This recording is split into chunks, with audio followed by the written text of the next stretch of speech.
You ever notice most days don't ask for anything big from us?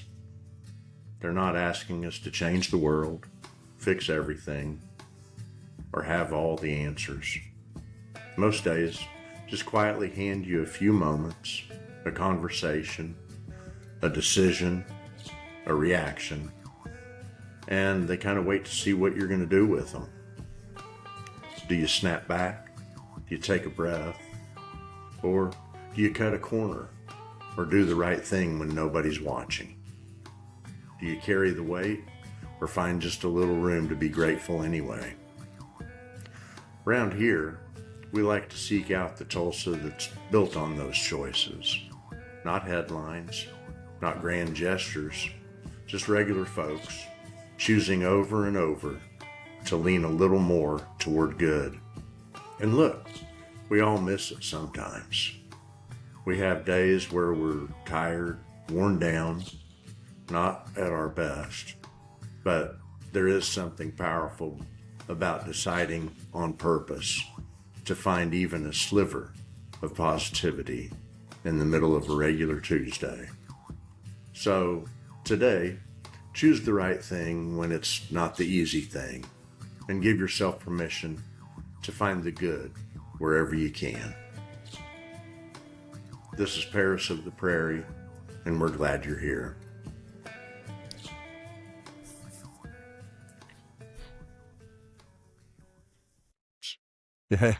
Today's guest is someone who doesn't just talk about community, she actively works to build it. Reverend Olivia Lane is the 10th installed minister of Southminster Presbyterian Church in the heart of Brookside. She's a Tulsa native and studied music performance at the University of Tulsa before earning a Master of Divinity from Princeton Theological Seminary, with stops along the way in Chapel Hill and Washington, D.C., including work connected to Georgetown University. What really defines Olivia's leadership is this: she believes the church should be a place where everyone belongs, not just in theory, but in practice. She is deeply committed to working with people across Tulsa, across differences in background, belief, identity, and circumstance, and to build something better together, whether she's advocating for immigrants or standing with those on the margins, or bringing unlikely groups into the same room. Her focus stays the same: connection over division. In a time when it's so easy to separate, she's doing the harder work of bringing people together. Well, Olivia, welcome to Paris of the Prairie. Thank you. Uh, Excited to be here.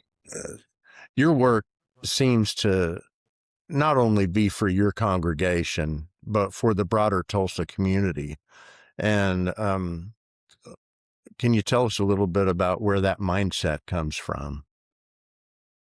Sure. So I'm someone who was born and raised here in Tulsa, and I have this deep conviction that the church was never meant to be a members only club. I think sometimes churches can get into this mindset that's a bit like a country club situation. But one of my favorite Old Testament theologians is someone named Walter Brueggemann, and he talks a lot about the prophetic imagination.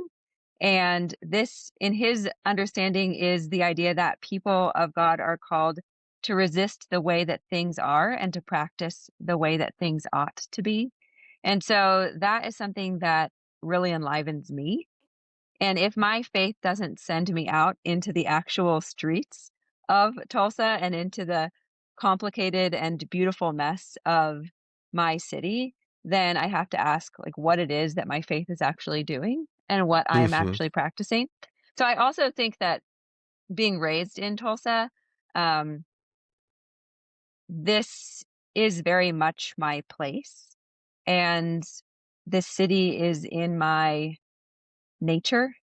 And so when I do things for the city of Tulsa, for me, it's not like charity or mission. It's just an embodied act of love because, Yeah, very pride driven and yeah, Yeah, this is your home, and I get that. And I like that.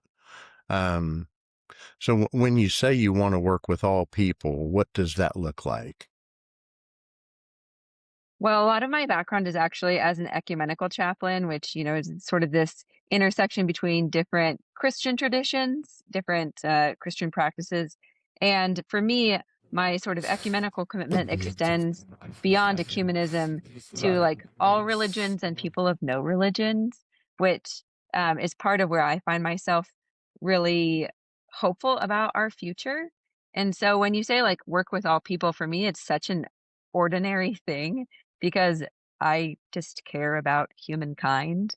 And for me, it means like when I show up to places, I ask what it is that I can do to help, how I can be a part of the community in ways that are generative. And I mean, for example, that might be like serving all people might mean going and sitting in the courtroom with somebody who is in the midst of um, domestic assault proceedings, as an advocate or as a trauma informed care provider.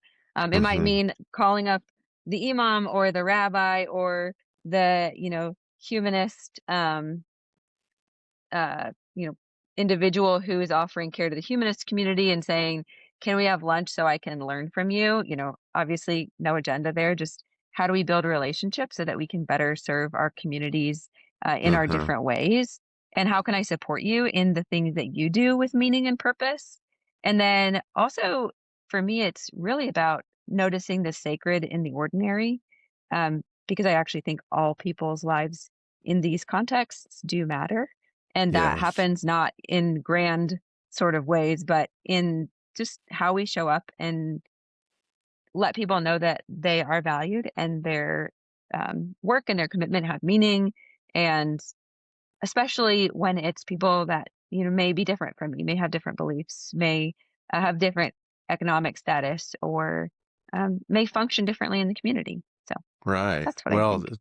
I think that's fascinating. And really it is. It's kind of like we're all people of God somewhere in that realm, you know? I think I think one of the most dangerous things that we do is to dehumanize one another. And I think like I see this happening a lot with the population in Tulsa that is experiencing homelessness. Hmm. And it's very easy to like look away or to think like, ugh, what have those people done that like, put them in that situation, or to feel like they are the problem or less than. And one of the things that I often think about is like, we're all a bad mental health day and a bad paycheck or some loss of job or work away from also being in a similar experience, because, you know, Yes. being human is a complex thing. And I don't ever take for granted the situation that I'm in or think less of someone when they find themselves in a difficult situation. So, anyways, Right. I mean, I do think there's that humility that, uh, I think you said it it's very it's fragile. fragile. We're Hmm. so close to being in that same position.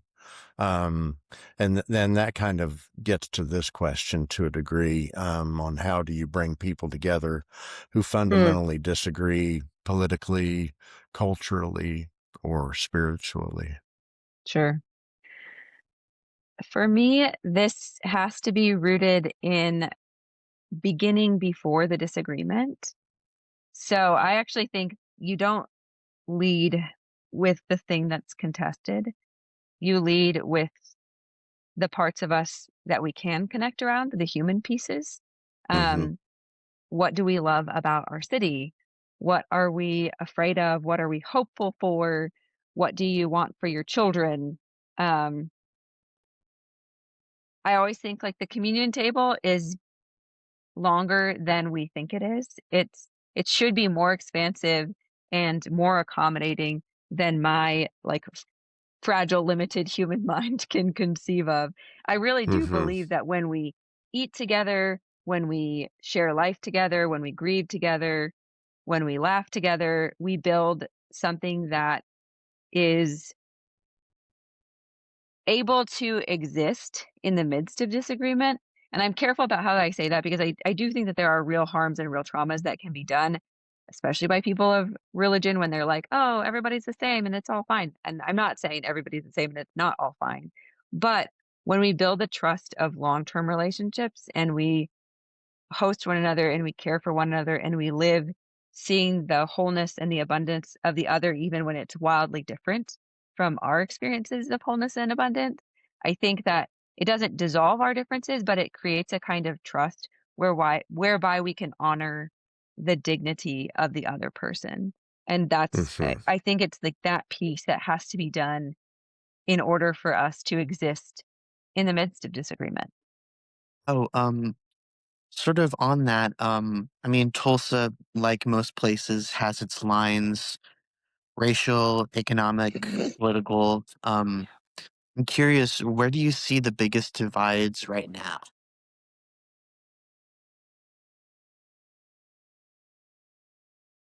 I guess my areas of most concern are the ones that we stop naming.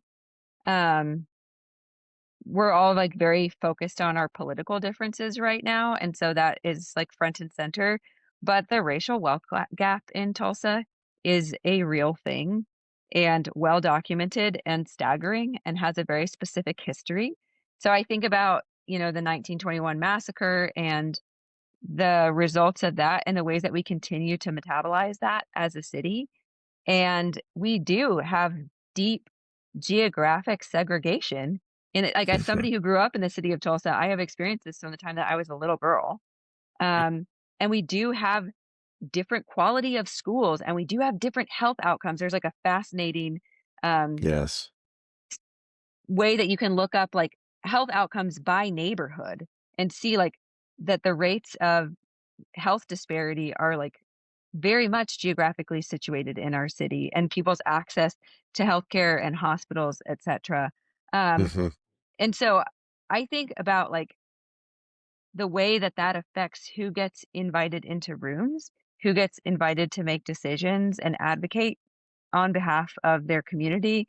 And I also think in the midst of this, there is a lot of feeling of being other or isolated, and so there's a lot of loneliness, even though we have, like people are like, "Well, it's kind of a Midwestern city," you have that, friendliness and a bit of Southern charm. I think there's also a lot of, like, feeling of otherness and a feeling of loneliness that's undergirding some of these, um, segregated divides that we have. Like, even our churches are very segregated, and Hmm. the way that that creates, um, separation, and the way that people are sorted into these kind of, like, tight-knit spaces, I think it makes us lose the muscles for encounter, and I think it makes it hard for us to consider what might be possible.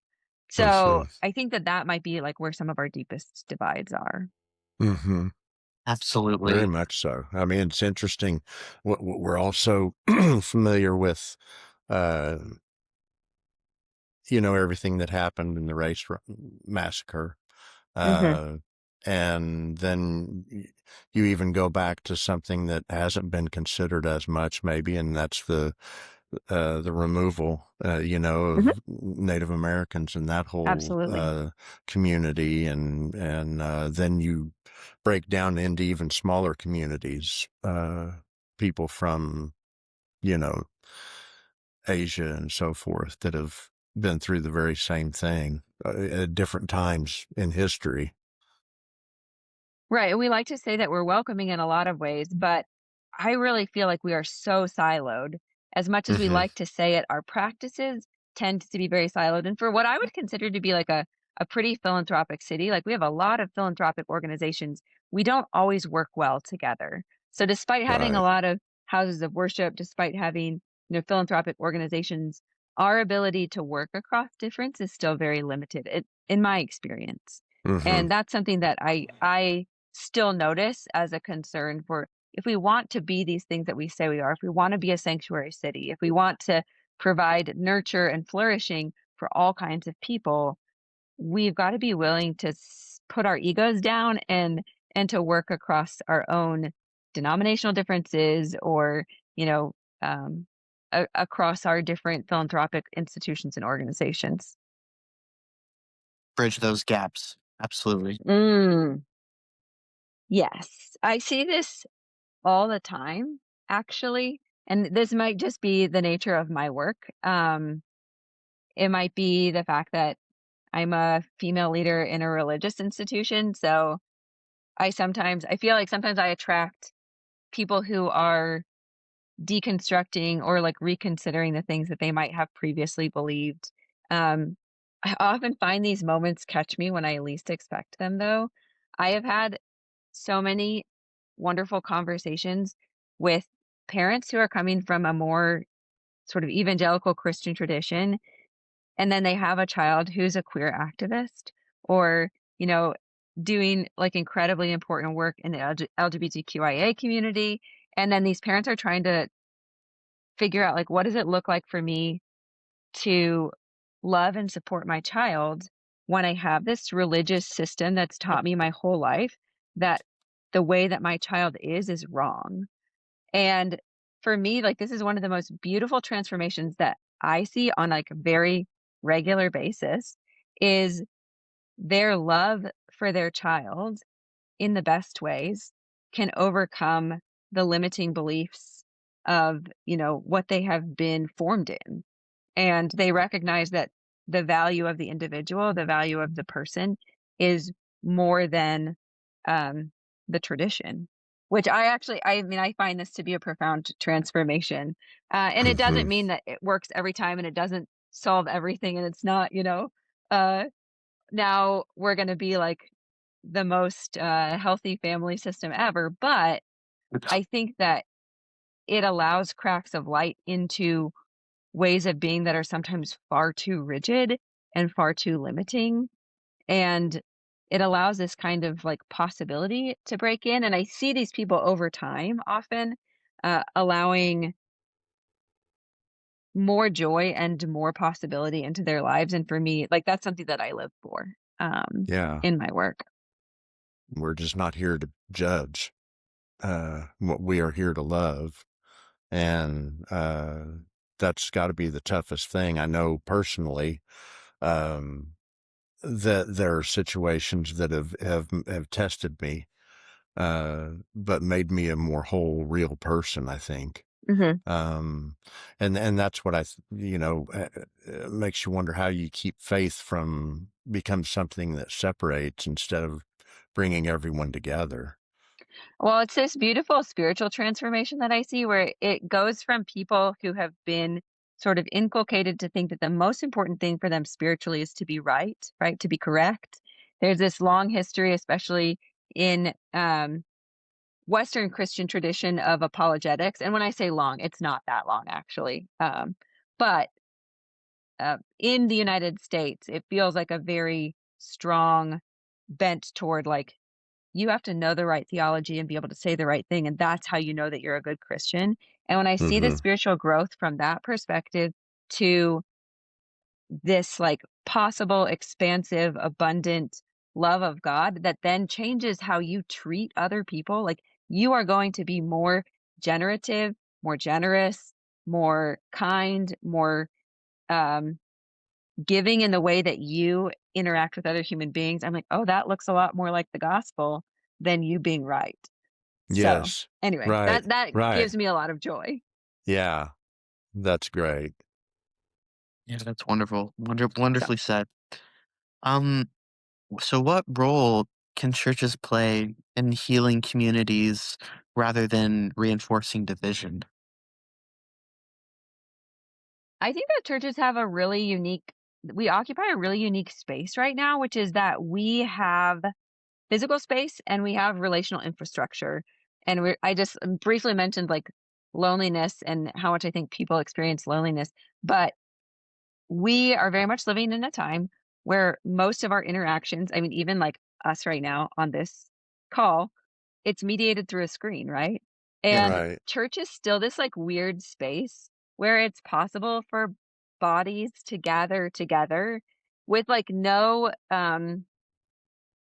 preconceived allowances except that like you're willing to show up. Hmm. And I think that that's not nothing. I actually think it's profoundly important. And I tell people, like, I never judge how you choose to be in this space because I think it's remarkable that you had the courage to show up and sit shoulder to shoulder with somebody that you may not necessarily know, or even if you do know them, you may not agree with them. Um, and I think that we as churches have to understand how to use that space generously, how to use like how to encourage that kind of courage and openness. And I think it means that we have to invite our neighbors to use our spaces, not like based on their like qualifications of goodness or what they can offer, but because we have the ability to do so. We just recently started hosting um, a wonderful group of individuals who were displaced from the tornado. And it's like, Um, we have space, we can host you, like we should do this. Hmm. Because it allows us to enact the things that we say we believe in real tangible ways. And it gives other people the opportunity to experience the hospitality and the grace that we say we're committed to. I mean, I think that that's a profound thing. I think that the church should always be a place where, you know, the attorney, we have a lot of attorneys in our church, which is why I'm using them as an example, but right where the They're attorney good to pick on is, too. they're so fun to pick on. But yet where our lawyers are sitting next to our people who are experiencing homelessness and they're sharing the same liturgy and they're sharing the same bread, and their dignity and their justice and their love is just as impactful as the other person's dignity and justice and love. And for me, I don't know. I think it's like so easy in the church right now um, to preach about like who's in and who's out. I think a lot of churches fall into this trap. Hmm. And if I were to use a visual image, I think like so many of our churches are preaching walls, and I'm more interested in what is possible. Um, and for me, it's like the difference between preaching a door and what is able to come in and go out and be generative and fruitful versus like preaching this wall of like who belongs and who doesn't. And I want to be more about preaching doors than preaching walls. So Yeah, love yeah. that analogy. That I mean, and definitely get that impression and that feeling from you, just sitting down and speaking with you. Especially, I think in terms of not even just people that you would find in your own congregation, but across the city in yeah. congregations that are, well, they're different ideologies altogether, but we're only stronger together. I would say my work at Georgetown was like profoundly impacted by my collegial relationships with an imam, a rabbi, and a Hindu monk priest. And It I sounds often like said, the like, we beginning sound of like a. the start of a It bad does. joke. It really does. I was waiting. I was like, no, 110%.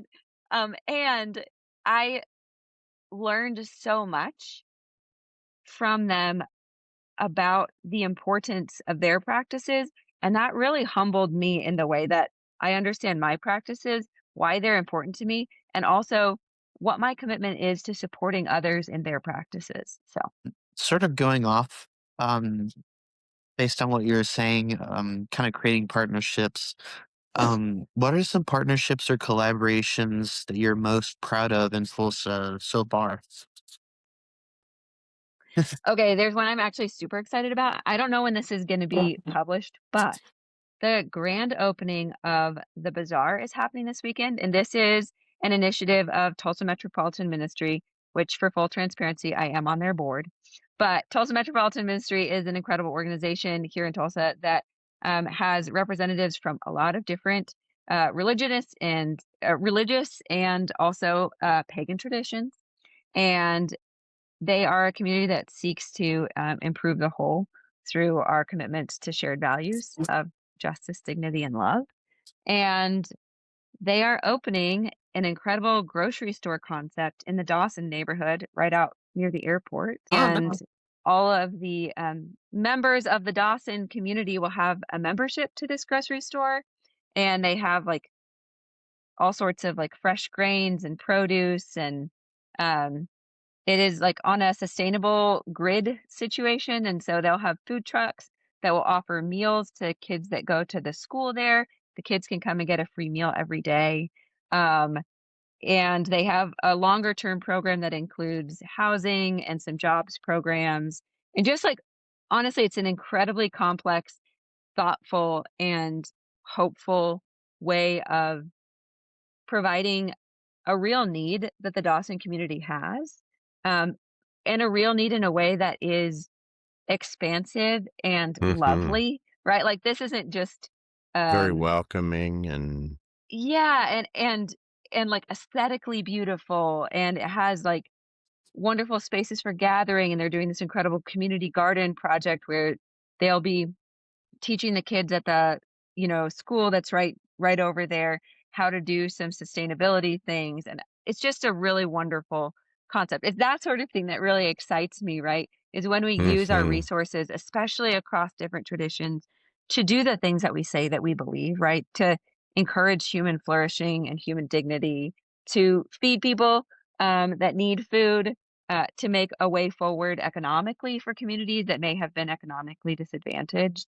That's the sort of thing I think that makes me so excited. I'm really proud of my own congregation for the way that they are participating in immigration advocacy organizations, and the way that they are really holding themselves accountable to not do work that looks like saviorism, but that hmm Uh, looks more like neighborism, to recognize the like Yeah, that's inherent neighborism of our community and the ways that we get to participate in that. Um, and then honestly, you were saying, what are some of these moments? I'm really proud of the work that this specific community has done. I don't always talk that much about my specific church, but it is hard to build bridges when you don't understand your own foundation. And we have hmm spent a lot of time the last several years being honest about what our foundational values are, and the ways that we want to show up in the community of Tulsa, and the ways that we want to be a part of this community and not over and against it. And I think that that has been um, like a beautiful connection that I've seen in the growth of this particular community as they ask like what it is that is ours to do. hmm hmm that's I, awesome. I I like the term. I love the term neighborism. That's Yeah. really cool. I think in terms of the unlikely groups that you can bring together in a Mm. room. You know, what would that look like, and who would they be? I'm not actually sure if I would want to be in these rooms because like Uh-huh. I often take a mediatorial position because of my role, and I'm like, oh, this sounds actually kind of stressful. But I've often thought about like what would it look like for um people, longtime residents of North Tulsa, who have like literally watched their neighborhoods be extracted from them for generations. What would it look hmm like for them to be in the room with some of our developers, like especially the people who are developing the downtown area, and hmm like what kind of conversations or generative things might come from that if they were included in those conversations that are ultimately going to affect the way that their community flourishes or doesn't flourish, right? The Right. the way that we build our roads and bridges, to either discourage economic um, proliferation or to encourage economic proliferation. I obviously am right here in the heart of Brookside, and I am in a congregation that has been here for 80 years, 82 years actually. And I think a lot about like what it might look like for some of the neighbors of this community to be more involved with other communities. Like we're our own sort of little bubble. I Is often it say like what would it look like for us to be meeting with people of different zip codes and talking about like, hmm hey, there are things that we've done here in Brookside that have really contributed to the flourishing of this community. Can we offer some of those as resources? Can we Right. be more imaginative about, you know, what is possible. And also, I think like if I could get young people from different parts of Tulsa together in a room, that might be the most profound thing that we could do, because I really think there is an awareness in our young adults um, that we sometimes miss, like when we're more in the and and, establishment, we've been doing and this kind of for a longer. fire. Yeah, there's kind of a fire in them Yeah. that's like, why not try this? I've got the energy. And like maybe we do need to burn the systems down. Maybe we do need Uh-huh. to undo these things. Now, maybe there need to be some other voices in that room to help provide this system of checks and balances. But I think I love the creativity and the passion for what might be possible that we often lose when we've been sitting in front of spreadsheets and, dealing with systems for such a long time. Mm-hmm. It's kind of interesting because it's not unlike our old city government where we had a street commissioner, a police commissioner, and we had all these commissioners, but we didn't really have a representation from Yeah. different areas of the city. Yeah. And although that has gone a long way, it's not gone, it's certainly not gone as far as it needs to go in giving everyone the voice, an equal voice, for Hmm. sure. Yeah. Um, so working across all these differences can be messy. And what keeps you grounded in that work? So I'm somebody who actually really does love the tradition that I represent. And my tradition is one of the things that does keep me grounded. Actually, Brent, what you were just saying about sort of that representative thing. I don't know if you know about the Presbyterian Church USA. That's what I'm a part of. We have a representative form of governance. It's actually what our federal government back in the day was based on. The Revolutionary Right. War. King George was writing about the Americas as that Presbyterian problem. And Uh-huh. so I actually am so grateful for a tradition that values justice and dignity. We are a tradition that has really complex systems. Like we have a very complex conscientious objector system for people who are committed to um, nonviolence. And I appreciate that there are so many things in my tradition that are stories about people before me who continued in challenging contexts and did hard things and did it beautifully. Mm-hmm. Um, for me, this is like grounding and memory and hope. And I recognize that I'm not the first generation of leader that tries to hold things together under pressure, and that I have all these beautiful stories and complex ways of doing this that are contextual and meaningful, and that I can learn from that and I can grow from that. I would also say that my family is something that keeps me very grounded, and my dog. I Yes. love the dog. Spending time with my spouse and my kids and walking my dog, who is just a little literal horse cow. Um, He's so cute. I love to garden, right? I love to like be out in nature. I am the kind of person who needs to have my hands in the dirt and who needs to be reminded that I am human and a creature before I am a pastor or a leader. I love that. Nice. Um, Something I'm kind of curious about is how do you handle criticism from people who think that inclusion within the church has gone too far? Mm. I have really complex feelings about this, but because of my nature as a pastor, one of the things I always try to do is listen for people's fear, or listen for what's underneath what it is that they're saying. And I think most of the time when people say that stuff has gone too far, it's because they're afraid that they're going to lose something, right? Whether Yeah. it's power or, Mm-hmm. privilege or Tradition. exclusivity. Eh, right, Mm-hmm. right. The stuff that they love and value is going to be taken away from them, or it's going to be diminished. And I actually do think that that fear is legitimate. It deserves to be heard, um, even when I disagree with the conclusions. I also am at a point in my life where I've been in ordained ministry for over a decade now, but I've been in like hospital and um, ministry related contexts for almost 20 years. And I don't take the bait when I know it's in bad faith. Mhm. Um, and I think a lot of times, like, while I try to listen for real grief and real concern, I think sometimes people just want to be inflammatory. And Yeah. I am not really Hmm. interested in engaging in that. I also try to acknowledge, like, that can still hurt even if I'm not engaging in it. Um, and I also just try not to let it slow me down, right? I feel really called to specific things, to human relationship that feels empowering and important. And I try to stay focused on what my sense of call is and how to do that, even when people are like very critical of my methods or, the openness with which I approach my sense of call. Um, and because I think that it matters for me because I have capacity to do this, to stay in discomfort and in uncomfortable situations, I try to like address it because there may be somebody in my life who has less capacity but would be more wounded by these things that are being said. So I try to stay at the table because I think that the table is worth fighting for. And I think that ultimately, if we can do this work with integrity, there will be more justice and peace in our world.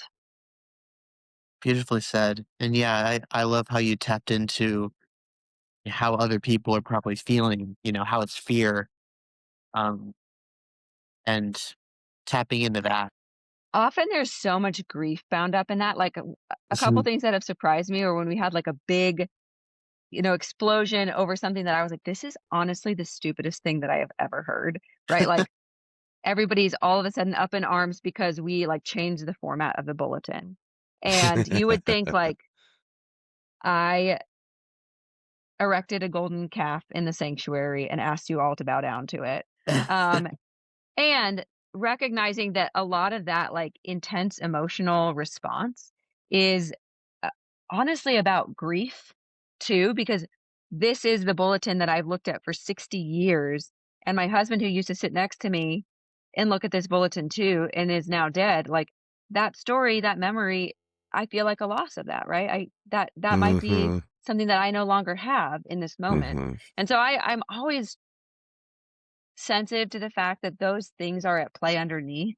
So that's why I'm saying that it's sort of like a twofold thing. There are some people who are going to say, inclusion goes too far because it scares them. They're afraid. It doesn't look like the church that they know and love. That's what I try to be aware of and in tune to. There are some people who are going to say it goes too far because they're angry and vitriolic and they want to be in control and they want to be the only people in control. And in that case, I'm like, Hmm. meh, this is my call is Not actually worth it. not to this moment. So Yeah, Hmm. Hmm. I think that's go a with really God. healthy way of going about Yeah. things. Yeah. Um, what really gives you hope that this kind of community building that we've been talking about is actually possible? I guess for me, I would say that the fact that it's happened before and that people have built across impossible divides before, uh, in our own city, in this country, in my particular religious tradition, I am not. I don't think it's naive to believe that it can happen again, and I do see it happening in small ways constantly, like, I see it happening in relational ways, and I think our work is not yet done. Um, you know, we had a neighbor who was in need, totally unrelated to the congregation. The congregation showed up in force to support this neighbor, not because they're a member of the church or, we can get anything from it, but because it's a person in need. And I think like there are so many ways that we are actually living out the things that we say we believe. And I feel like in some ways in my community, I see that happening on this micro scale.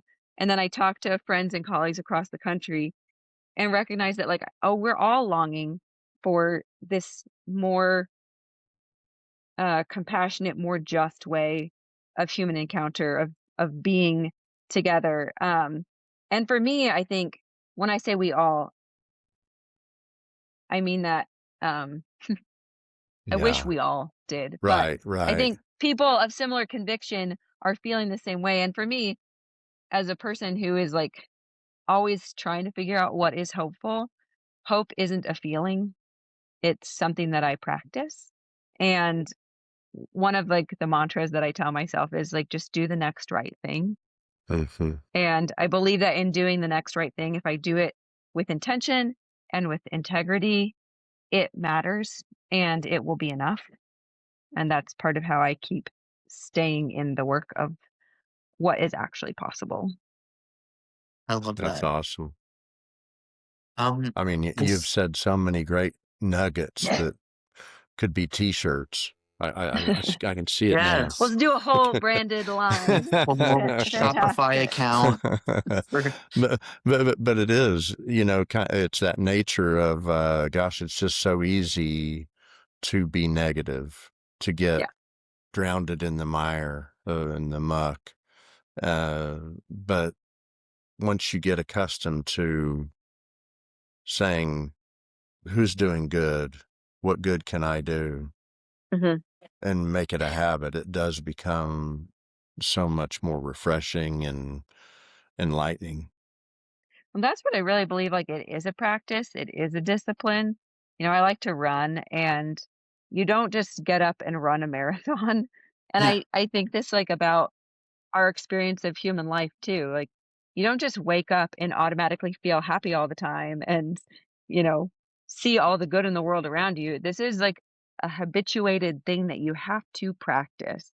Mm-hmm. And you practice it in relationship, you practice it by being connected to the earth and the stories of your family and tradition and your ancestors. Like, it is this constant act of noticing.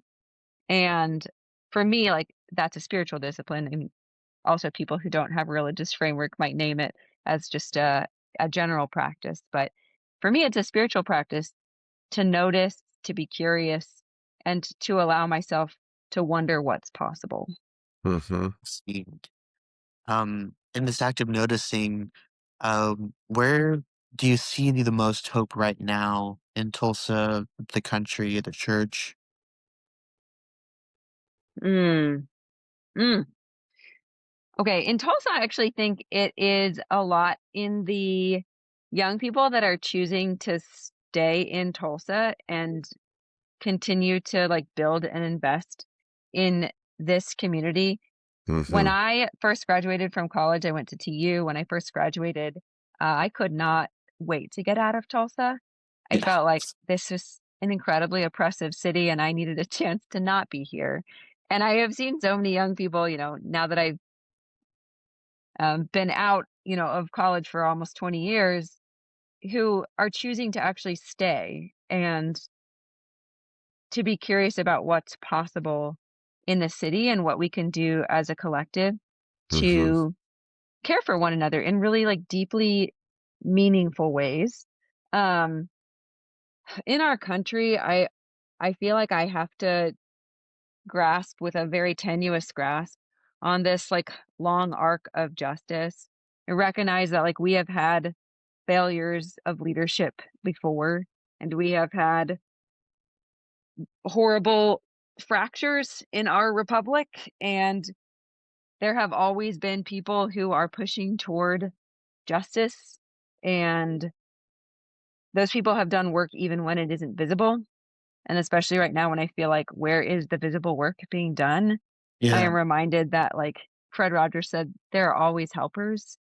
Um, and I have to believe that like there is slow and important work that's being done, even though it feels unmoored and chaotic in this like moment in our country. Yeah. And then I guess in the church where I see hope is in the work that we do, like even in my congregation, we're not a giant church or anything, right? We're about less than 250 people. And yet we are stubborn and we are generative and we are hopeful um, and committed to the work of loving our neighbors well. And I have people all the time be like, well, the church is dying. The church is dying. Not about my specific congregation, but about like the church writ Yeah. large. Mm-hmm. Yeah. And I kind of always feel like I don't know that the church is dying, but I definitely think that there's some pruning happening, and there's definitely some stuff that needed to burn down, be cut out, not be done anymore. Yeah. And as somebody who loves to garden, when I think about pruning, I'm like, what happens? You have to prune things for them to grow and to grow well. Right. Um, and I think it's okay for us to let go of systems that don't serve, and ways of being that um, are not reflective of what it is that we are committed to as people of faith. And so, yeah, That's I don't know. awesome. That's what I would say. That Oh, just that's gave me very a lot of good. hope. With all this pressure and all this, all these walls coming in on you, when the color comes off, what restores you? I am a huge fan of the night sky. And I don't mean that to be overly poetic, but I have been very engaged in the Artemis mission. Um, my kids and my spouse and I have always loved uh, cosmology and sort of being in awe of the natural universe and remembering how vast and ancient and indifferent the sky is to our small human anxieties. That for me is something that's like, it's very good for me to feel very small sometimes. Right. Um, and that helps me to put things into perspective when stuff is really horrible and really complicated. I also, you guys know I run and I read Yes. a lot. Poetry and history and fantasy fiction, which like we can definitely go to the mat on the validity of fantasy fiction as an art form, but I think it's an incredible art form. So, um, serious literature. Nice. I love to hike. I have a lot of really deep and meaningful friendships that I've had for a long time. I think friendship for me is like one of the ways that I feel most loved.